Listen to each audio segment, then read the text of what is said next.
Eu estava no saguão do hotel conversando com o Natan, o meu acompanhante, o rapaz que veio comigo, enquanto esperávamos o transporte que iria nos trazer para cá.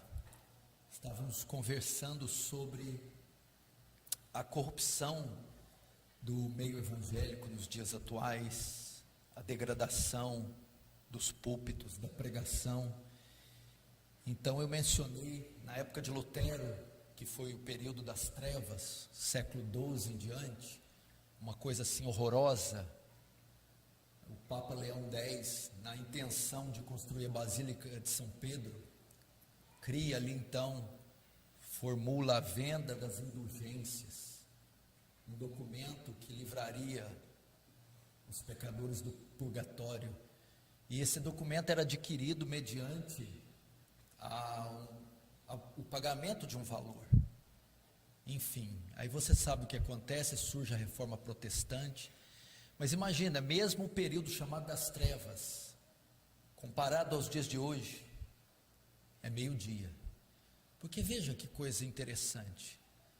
Apesar de todas as heresias e da venda de indulgência, tudo estava ligado à eternidade, à salvação. As pessoas compravam o documento porque tinham medo de ir para o inferno. E as pessoas que vendiam o documento estavam pensando na salvação, no perdão. Ninguém estava falando de riqueza, curas, qualquer outra coisa. Hoje, eternidade não está com nada. Se tinha ainda um pudor naquela época, se não negociava algo relativo ao novo mundo, ao novo céu e nova terra. Tinha a ver com redenção, expiação, perdão, salvação, redenção. Hoje as pessoas não têm a menor noção nem de que elas são. Hoje se negociam aqui ou agora.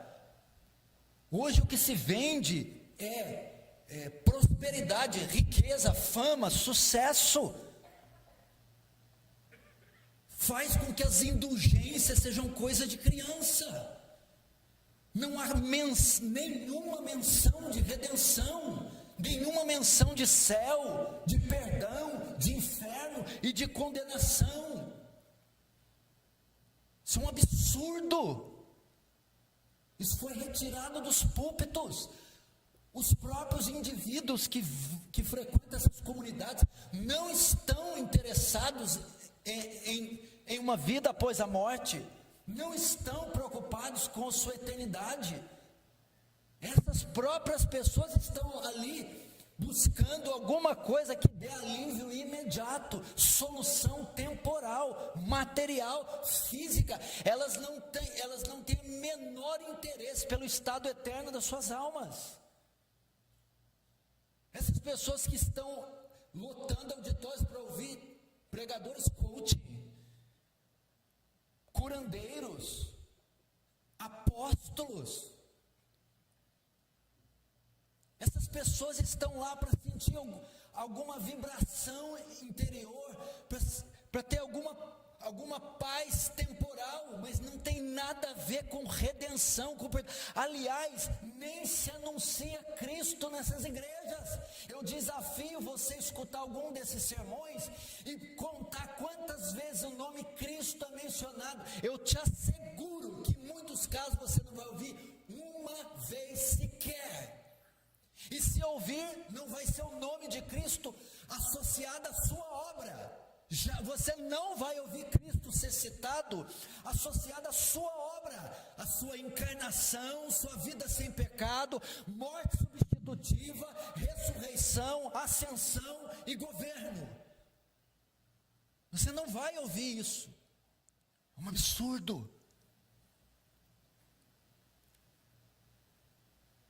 Isso é para deixar,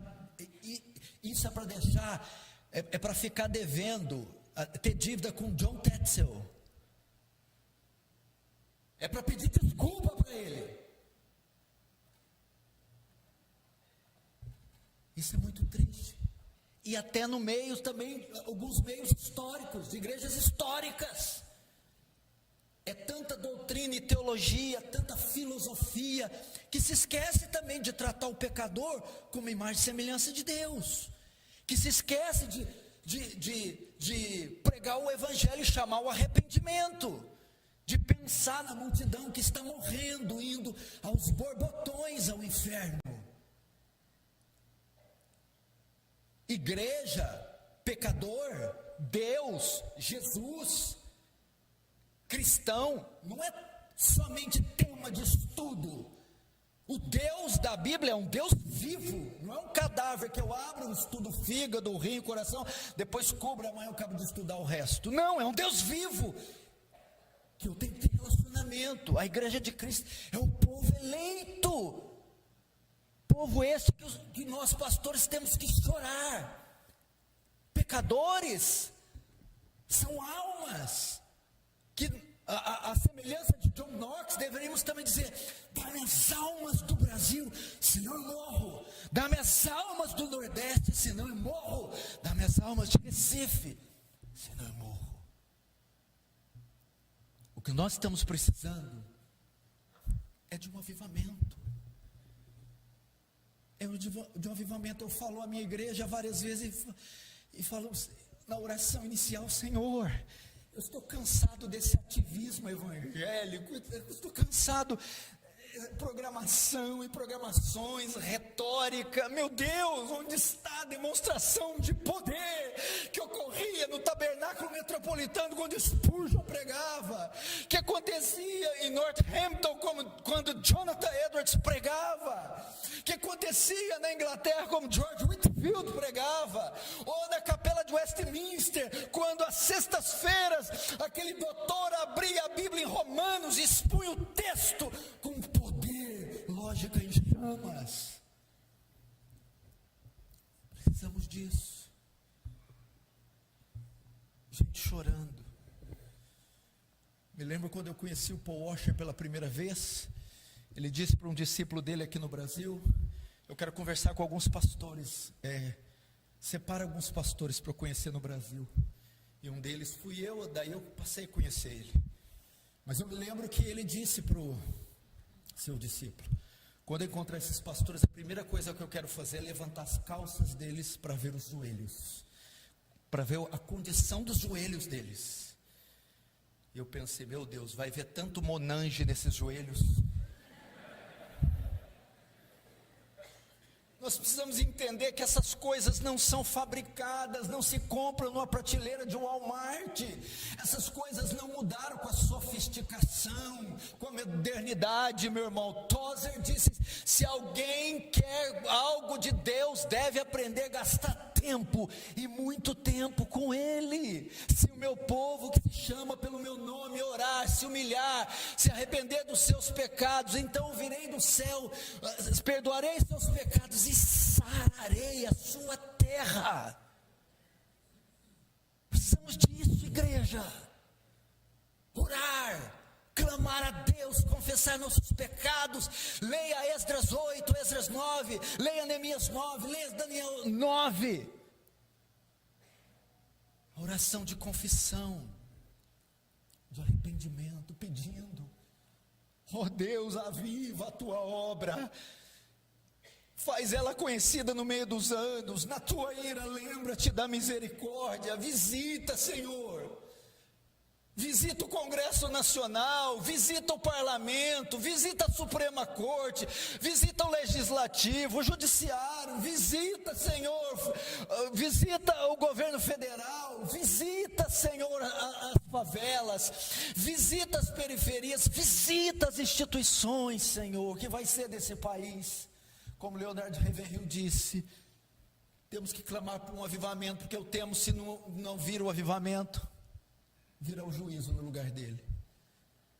E eu acredito que no Brasil pode estar acontecendo a mesma coisa. E aí diziam para ele também: a igreja está sofrendo por causa do pecado da América. Ravenhill diz: não, a América está sofrendo por causa do pecado da igreja. É uma verdade que poderíamos aplicar hoje. ao nosso contexto. Irmãos, eu queria isso de vocês. Hoje, graças a Deus, nós não temos mais problema com o conhecimento. Ele chegou a nós. Muitos pregadores dizem que o YouTube está fazendo para a igreja hoje o que Gutenberg e a imprensa fizeram para Lutero na Idade Média. O conhecimento tem chegado, pregações expositivas, seminários online, livros, pregadores dos mais distintos brasileiros e norte-americanos, teologia reformada crescendo nos 4 cantos do país. O conhecimento, hoje nós não podemos esconder atrás da desculpa da ignorância. O conhecimento está disponível. Entretanto, eu temo que nós já tenhamos conhecimento suficiente, ou para trazer um avivamento, ou para nos santificar, ou para nos condenar, porque agora chegou a hora de colocar isso em prática.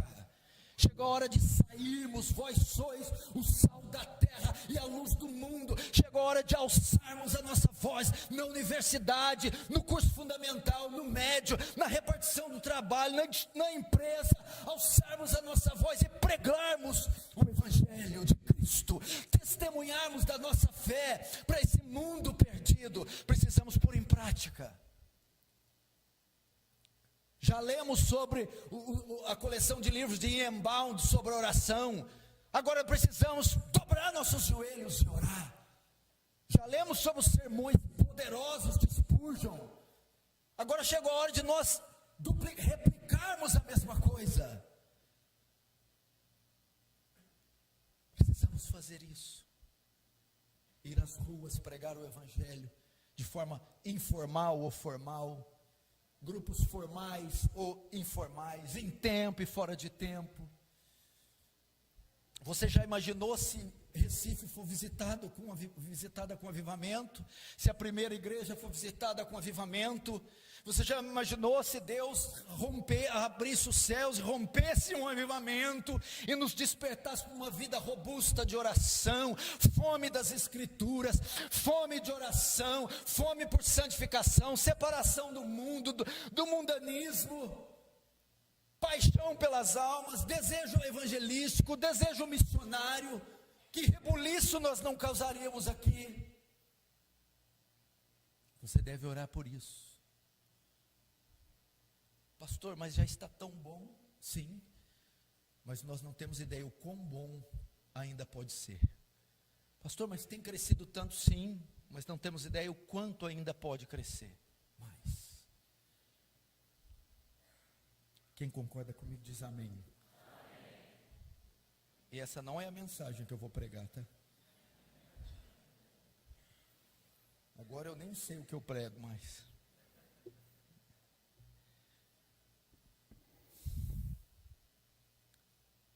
Eternidade não está com nada. Meu Deus. Papa Leão, John Tetzel, purgatório, indulgência. O que você encontra hoje? Uma miserável arca da aliança para pôr na tua casa, um lenço ungido. Você está levando demônio para a tua casa, macumba para a tua casa, maldição para a tua casa, que não faz sequer menção do nome da pessoa bendita de Cristo, não eleva nenhum dos atributos de Deus, não glorifica o Espírito Santo, pelo contrário, escarnece do Espírito Santo, não exalta a cruz de Cristo, pelo contrário, pisa os pés do sangue da nova aliança. Meu Deus do céu! E levando essa multidão inteira para o inferno de olhos vendados. Oh, meus irmãos, começa a chorar pela igreja brasileira, começa a chorar por essa multidão de ovelhas perdidas, como Jesus disse, estavam exaustas e aflitas, pois eram como ovelhas sem pastor. Diz para elas que há um pastor em Sião, diz para elas que há lei em Sião, diz para elas que há salvação em Sião, diz para elas não segui-lo por causa dos pães que foram multiplicados, mas para elas trabalharem pela comida que dura para toda a eternidade. Diz para elas que a cruz de Cristo não se limita a um bem temporal, mas que há uma redenção eterna para elas. Diga isso, que eu não me envergonho do Evangelho de Cristo, pois ele é o poder de Deus para todo aquele que crê, primeiro o judeu, depois do grego.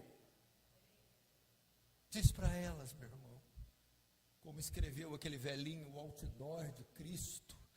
Diz que o outdoor de Cristo, o método de atrair pecadores, não é essas coisas horrorosas, esses amuletos, essas coisas. Eu, quando for levantada, todos atrairei a mim. A maneira de atrair é a cruz de Cristo, é o Cristo erguido, Cristo morto, Cristo crucificado. Paulo escrevendo aos Coríntios: quando estive convosco, nada propus saber, senão Cristo e este crucificado. Você quer ver almas vindo? Você quer ver igrejas lotadas? Pregue Cristo crucificado. Escândalo para os judeus, loucura para os gregos. Essa é a boa e antiga e velha mensagem. Ela não precisa de sofisticação, ela não precisa ser atualizada. Ela não precisa de um suporte. Ela fala sozinho, como Spurgeon disse, ela é como um leão. Solta ela, que ela faz o serviço. Prega essa mensagem gloriosa. Amém?